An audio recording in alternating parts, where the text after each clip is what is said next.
शिवसेनेचे इच्छुक उमेदवार किरण सामंत मुंबईहून नागपूरसाठी रवाना झाले आहेत। संध्याकाळी देवेंद्र फडणवीस अमित शहा यांची भेट घेणार आहेत।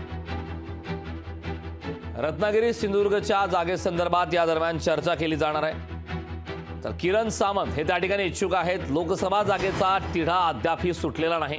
एकीकडे 16 एप्रिल पासून उमेदवारी अर्ज दाखल प्रक्रिया सुरू करण्यात आली आहे। 19 एप्रिल पर्यंत अर्ज भरण्याची अंतिम तारीख आहे।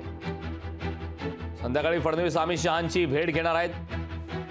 तर किरण सामंत हे नागपूरसाठी आता रवाना झाले आहेत। रत्नागिरी सिंधुदुर्गच्या जागेबाबत भेट घेऊन ते चर्चा करण्यात अशी माहिती मिळते। त्यामुळे आगामी काळात या मतदारसंघात नेमक्या काय घडामोडी घडतात, ही जागा नेमकी कुठल्या पक्षाला दिली जाते। शिवसेना आणि भाजप दोन्ही पक्ष या ठिकाणी आग्रही आहेत। मात्र हा शिवसेनेचा पारंपरिक असलेला मतदारसंघ आहे, शिवसेनेचा बालेकिल्ला असलेला मतदारसंघ आहे। मात्र या मतदारसंघात आता भाजपकडून नारायण राणे हे इच्छुक आहेत।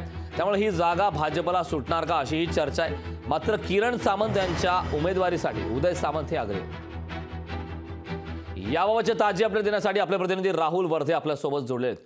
राहुल, सिंधुदुर्ग रत्नागिरी हा मतदारसंघ मागच्या काही दिवसांपासून या मतदारसंघात चर्चा सुरू आहे आणि या मतदारसंघासंदर्भात बैठकांचे सत्र सुरू आहेत। मात्र अद्यापही महायुतीमध्ये या जागेचा तिढा सुटलेला नाही। नेमकी जागा भाजपला जाणार की शिवसेनेला अशी चर्चा सुरू असताना आता शिवसेनेकडून या जागेसाठी आग्रह करण्यात येत आहे। काय या मतदारसंघाबाबतचे ताजे अपडेट, काय शक्यता नेमकी?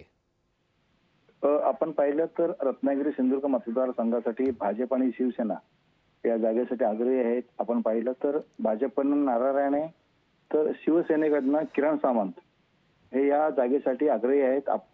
यासाठी आज मुंबई या ठिकाणी किरण सामंत आहेत। आज ते देवेंद्र फडणवीस आणि अमित शहा यांची भेट घेण्यासाठी नागपूरला रवाना झालेल्याची माहिती सध्या मिळत आहे। नक्कीच राहुल, खूप खूप धन्यवाद या सविस्तर अशा माहितीबद्दल। त्यामुळे आगामी काळात या मतदारसंघात कोणाची नेमकी वर्णी लागते, कुठल्या पक्षाला ही जागा सोडण्यात येते हे देखील पाहणं महत्त्वाचं आहे। कारण या ठिकाणी किरण सामंत हे देखील इच्छुक आहेत, तर एकीकडे नारायण राणे यांनी थेट प्रचाराचा धडाका सुरू केला।